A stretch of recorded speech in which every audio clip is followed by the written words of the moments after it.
Bonjour à tous les esprits curieux, imaginez. Vous tenez entre vos mains le tout dernier tome de votre manga préféré. La couverture, éclatante, promet une aventure inoubliable. Vous sentez encore l'odeur du papier neuf, le frisson de la découverte.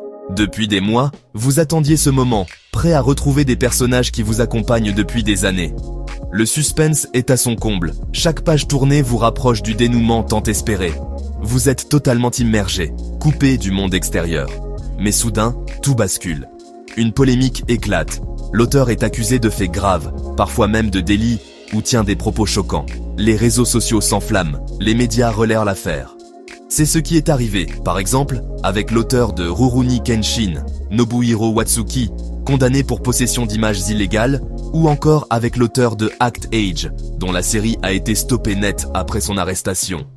Ce manga que vous chérissiez, qui vous faisait vibrer, prend soudain une toute autre saveur. Le plaisir de lecture se teinte d'amertume, de malaise. Peut-on continuer à aimer une œuvre quand on méprise, voire condamne, son créateur? Cette question, loin d'être théorique, s'impose brutalement à vous. Ce dilemme, autrefois rare, touche aujourd'hui de plus en plus de fans, et pas seulement dans le manga. On l'a vu avec J.K. Rowling et Harry Potter, ou avec des réalisateurs de cinéma comme Roman Polanski. La question traverse toutes les cultures. D'un côté, il y a l'œuvre, une histoire, des personnages, un univers qui vous a transporté, qui existe indépendamment de son créateur. Par exemple, Dragon Ball continue d'inspirer des générations, même si Akira Toriyama n'est plus là pour superviser chaque projet. De l'autre, il y a l'auteur, un être humain, talentueux, mais faillible, parfois coupable d'actes ou de paroles inacceptables. L'idéalisation du mangaka, souvent perçu comme un génie solitaire, rend la chute d'autant plus brutale. Acheter, regarder, en parler, c'est aussi, d'une certaine façon, soutenir son créateur. Les ventes financent ses projets, sa notoriété grandit. C'est pourquoi certains fans décident de boycotter, comme ce fut le cas pour Rurouni Kenshin, après le scandale. Comment gérer cette contradiction ? Faut-il préserver notre plaisir ou sacrifier une œuvre qui nous a tant apporté au nom de nos principes ? Certains choisissent de séparer l'œuvre de l'auteur, d'autres non. Dans le manga, l'identification entre l'œuvre et l'auteur est très forte. Les mangakas partagent souvent leur quotidien, leurs pensées, dans des pages bonus ou sur les réseaux sociaux. Cela renforce le lien, mais rend la déception plus douloureuse. Quand un mangaka dérape, le choc est direct pour la communauté. Les discussions s'enflamment, les avis s'opposent. Certains brûlent leur manga, d'autres défendent l'œuvre coûte que coûte. On se sent trahi par quelqu'un dont l'imagination a peuplé nos vies, comme si une part de notre enfance ou de notre passion était salie. Le débat devient personnel. Il touche à notre rapport intime à la culture, à l'éthique, à la responsabilité individuelle. Chacun doit trouver sa propre réponse. Il n'y a pas de réponse simple. Chaque situation est unique. Ce qui choque l'un peut sembler pardonnable à l'autre. La gravité des faits, le message de l'œuvre, notre sensibilité personnelle, tout compte. Par exemple, certains distinguent entre une erreur de jeunesse et un crime grave, ou entre une œuvre qui véhicule des valeurs positives et une autre plus problématique. Cet épisode ne vous dira pas quoi faire, mais vous donnera des clés pour comprendre ce débat complexe, en s'appuyant sur des exemples concrets et des témoignages de fans. Nous allons explorer les arguments des deux côtés, regarder des exemples précis et analyser les conséquences de nos choix, tant pour les fans que pour l'industrie. L'objectif, vous aider à vous forger votre propre opinion, en toute connaissance de cause, sans jugement. Être fan aujourd'hui, c'est aussi s'interroger sur sa responsabilité, sur l'impact de ses choix, même à petite échelle. Prêt à plonger dans ce débat complexe et passionnant ? Allons-y. Avant d'entrer dans le vif du sujet, si vous appréciez ce genre de réflexion, pensez à liker la vidéo et à partager votre avis en commentaire. Et si vous souhaitez simplement soutenir la chaîne, sans forcément écrire un long message, tapez juste « Savoir » en commentaire. C'est simple, mais ça fait vraiment plaisir et ça aide beaucoup la chaîne à grandir. Merci à tous pour votre soutien et maintenant, place au débat. Séparer l'œuvre de l'artiste. Une question vieille comme l'art. Depuis l'Antiquité, on s'interroge. L'art a-t-il une existence propre, indépendante de celui qui l'a créé ? Déjà Platon s'en méfiait, voyant l'art comme une imitation trompeuse, dangereuse pour la société. Mais au XIXe siècle, l'artiste devient un génie indissociable de son œuvre, comme Victor Hugo ou Van Gogh, dont la vie et la personnalité fascinent autant que leur création. Puis, au XXe siècle, Roland Barthes théorise la mort de l'auteur. Une fois publiée, l'œuvre appartient au public, qui lui donne son propre sens. Par exemple, un roman comme 1984 de George Orwell est interprété différemment selon les époques et les lecteurs, indépendamment de la vie de l'auteur. Ce qui compte, c'est ce que l'œuvre nous fait ressentir, pas la vie de l'artiste. Un tableau de Picasso peut bouleverser, même si l'on ignore tout de sa biographie. L'œuvre devient autonome, jugée pour sa technique, son style, son impact. C'est ainsi que des films de Roman Polanski ou des romans de Céline continuent d'être étudiés pour leur valeur artistique, malgré les polémiques autour de leurs auteurs. Cette approche sauve des chefs-d'œuvre dont les auteurs étaient controversés, comme Les Fleurs du Mal de Baudelaire, censuré à sa sortie, ou Guernica de Picasso, qui a dépassé la vie de son créateur pour devenir un symbole universel. Mais aujourd'hui, l'information circule vite et la moindre polémique devient virale en quelques heures. L'affaire J.K. Rowling, par exemple, a déclenché des débats mondiaux sur la saga Harry Potter. Les réseaux sociaux exposent la vie privée des créateurs, rendant leurs opinions ou actions publiques et parfois polémiques.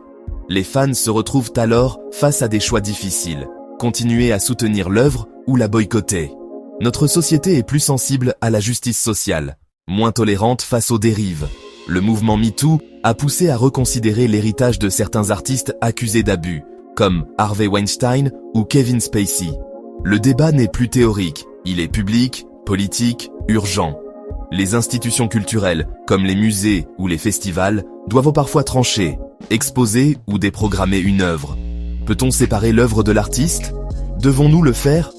Chacun débat, parfois même au sein d'un même foyer ou d'un groupe d'amis. La question se pose à chaque nouvelle polémique, comme pour Michael Jackson, dont la musique continue d'être diffusée malgré les accusations, ou pour des mangaka dont les œuvres sont remises en cause après des révélations. Et chacun doit y répondre à sa façon, selon ses valeurs, son histoire, sa sensibilité. Certains choisissent le boycott, d'autres la dissociation. L'autonomie de l'art est-elle encore possible à l'ère des réseaux? À vous de juger. Les réponses évoluent, mais la question reste brûlante. Les exemples d'artistes talentueux mais controversés abondent à travers l'histoire, et chaque époque a vu naître ces figures problématiques. Le manga n'échappe pas à cette réalité, et plusieurs auteurs ont marqué leur génération tout en suscitant la polémique. Nobuhiro Watsuki, créateur de Kenshin, a été condamné en 2017 pour possession d'images inappropriées impliquant des mineurs. Ce scandale a profondément divisé la communauté. Certains ont appelé au boycott de son œuvre, tandis que d'autres ont tenté de dissocier l'artiste de son manga, invoquant l'importance culturelle de Kenshin dans l'histoire du shonen. Hajime Isayama, créateur de l'Attaque des Titans, a été accusé par certains lecteurs d'avoir puisé son inspiration dans des figures militaires controversées et d'avoir véhiculé des messages nationalistes. Le débat s'est intensifié avec la popularité mondiale de la série, soulevant des questions sur l'idéologie et la responsabilité de l'auteur. Dans le cinéma et la musique, la question se pose aussi. Roman Polanski, réalisateur oscarisé, a fui la justice américaine après avoir été accusé de viol sur mineurs en 1977, mais continue de recevoir des prix.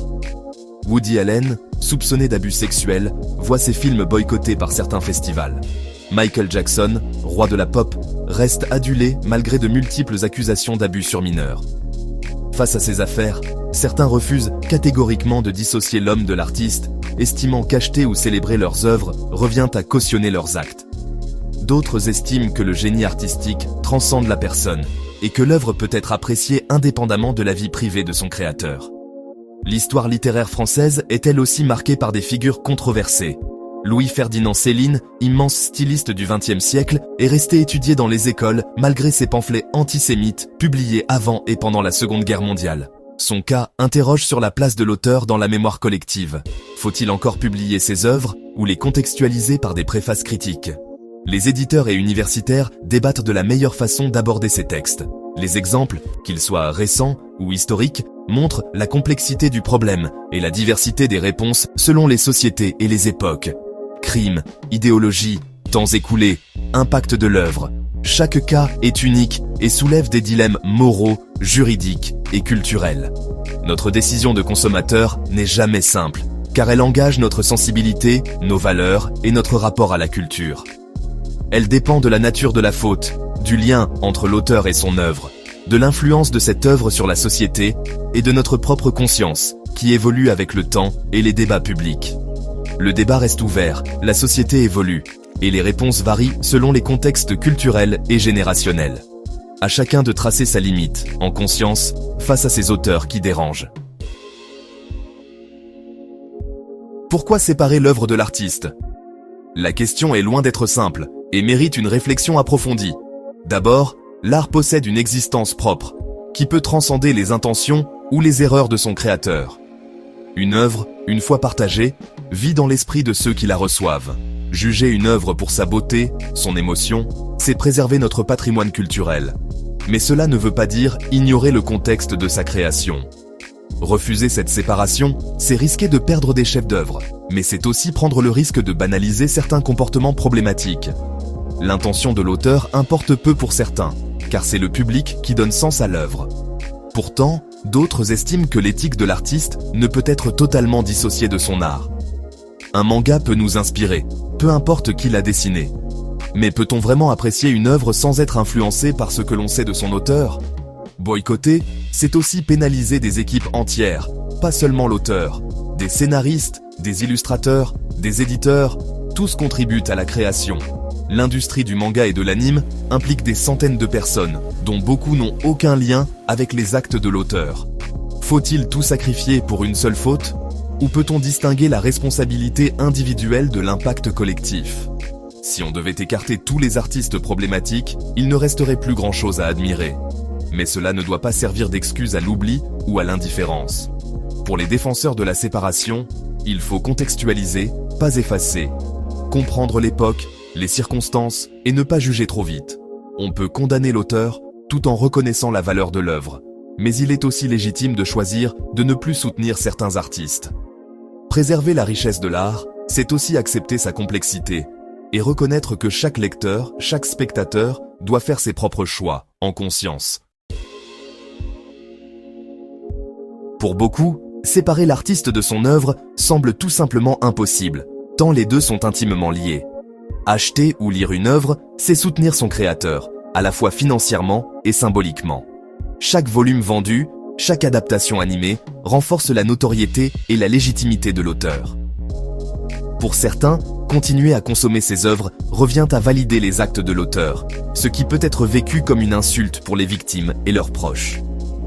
L'œuvre porte souvent la marque de l'auteur, ses obsessions, ses valeurs, ses blessures, parfois même ses dérives. Par exemple, Osamu Tezuka a insufflé ses idéaux humanistes dans Astro Boy, tandis que l'univers sombre de Berserk reflète les tourments de Kentaro Miura. Après une révélation choquante, relire l'œuvre peut devenir troublant, voire insupportable. Ce qui paraissait anodin prend soudain une autre dimension, et certains passages résonnent différemment. Quand l'homme et l'art sont trop imbriqués, la séparation devient presque impossible. On pense à Rurouni Kenshin, dont l'auteur a été condamné, ou à des cas dans la musique et le cinéma, où l'œuvre reste indissociable de la personnalité de son créateur. Boycotter, c'est aussi envoyer un message fort à l'industrie. Le talent ne doit pas tout excuser, et la responsabilité doit primer. Un boycott massif peut pousser éditeurs et studios à adopter des politiques plus éthiques, à mieux contrôler les comportements et à prendre position publiquement. C'est aussi un acte de solidarité envers les victimes, un refus de minimiser leur souffrance ou de détourner le regard. Pour certains, la justice et l'éthique doivent primer sur l'esthétique ou le plaisir de lecture. Célébrer l'œuvre d'un auteur controversé, c'est parfois perpétuer une culture de l'impunité, où le génie artistique sert d'excuse. Le public a un véritable pouvoir. Il peut exiger des comptes, interpeller les éditeurs et faire évoluer les mentalités. Parfois, boycotter reste la seule façon de se faire entendre, surtout face à l'inertie des institutions. La question dépasse l'individuel. Elle est collective, sociétale et touche à nos valeurs communes. Où placer la limite ? À chacun de réfléchir, de débattre et de décider selon sa conscience. Nos choix de consommateurs ont des répercussions bien réelles, qui dépassent la simple sphère individuelle. Soutenir un artiste controversé, c'est envoyer le message que la rentabilité prime sur l'éthique, et parfois que la souffrance des victimes passe au second plan. L'industrie réagit aux ventes, pas aux polémiques. Un éditeur témoigne. Tant que les chiffres sont bons, la question morale est souvent reléguée. Pour les victimes, voir l'auteur prospérer est une seconde blessure. Une survivante confie : C'est comme si ce que j'ai vécu n'avait aucune importance. Cela peut décourager la parole, renforcer le silence. Les spécialistes notent que l'impunité publique freine la libération de la parole. À l'inverse, un boycott massif a un impact économique fort, qui peut entraîner le retrait d'œuvres ou la révision de contrats. Il peut pousser l'industrie à agir, à instaurer des règles plus strictes. Un juriste explique « Les boycotts forcent parfois les entreprises à revoir leurs pratiques. Mais boycotter, c'est aussi risquer de pénaliser des innocents, comme les équipes ou les libraires, voire de tomber dans la censure. La cancel culture pose la question du pardon, de la nuance. Un sociologue analyse « La société doit apprendre à distinguer sanction et dialogue. Un boycott est-il toujours juste ou parfois excessif ? La frontière est ténue et chaque cas soulève des débats éthiques complexes. Nos choix collectifs façonnent la société et l'industrie culturelle, influençant ce qui est toléré ou non. Il n'y a pas de solution parfaite, seulement des conséquences à assumer, pour les victimes comme pour la société. À chacun de peser l'impact de ses décisions, en conscience et avec empathie pour ceux qui sont touchés. À l'ère de la cancel culture, le débat sur le boycott des œuvres et la responsabilité individuelle est plus vif que jamais. Les réseaux sociaux donnent la parole aux victimes, mais amplifient aussi les jugements hâtifs, rendant parfois difficile la prise de recul nécessaire. La nuance disparaît, le débat se polarise, et il devient tentant de choisir un camp sans vraiment s'informer. Pourtant, avant de prendre position, il est essentiel de s'informer, de vérifier les faits, et de distinguer rumeurs et réalité. L'introspection joue un rôle clé. Qu'est-ce qui compte le plus pour moi ? Suis-je prêt à renoncer à une œuvre qui me touche, ou puis-je la consommer différemment ? Le boycott n'est pas un geste anodin. Il peut envoyer un message fort, mais il a aussi ses limites. Il ne touche pas toujours directement l'auteur, et peut parfois pénaliser d'autres acteurs, comme les traducteurs, éditeurs ou libraires. À l'inverse, continuer à soutenir une œuvre controversée peut être perçu comme une forme de caution, même involontaire. Il existe des alternatives. Acheter d'occasion pour ne pas financer directement l'auteur, faire un don à une association en lien avec la cause concernée, ou encore parler de l'œuvre de façon critique pour sensibiliser son entourage. Être un consommateur conscient, c'est refuser le tout ou rien. C'est accepter la complexité et reconnaître que chaque choix a ses conséquences, parfois contradictoires. L'important, c'est de se poser les bonnes questions. Quelle est la portée réelle de mon geste ? Suis-je cohérent avec mes valeurs ? Comment puis-je agir de façon constructive ? Ce questionnement fait de nous des fans et des citoyens responsables, capables de débattre, de douter et d'évoluer. La culture évolue, nos choix aussi. Rien n'est figé, il est possible de changer d'avis, de nuancer sa position ou d'ouvrir le dialogue avec d'autres points de vue. À chacun de trouver sa voie, entre passion et principe, sans céder à la pression du groupe ou à la facilité du jugement.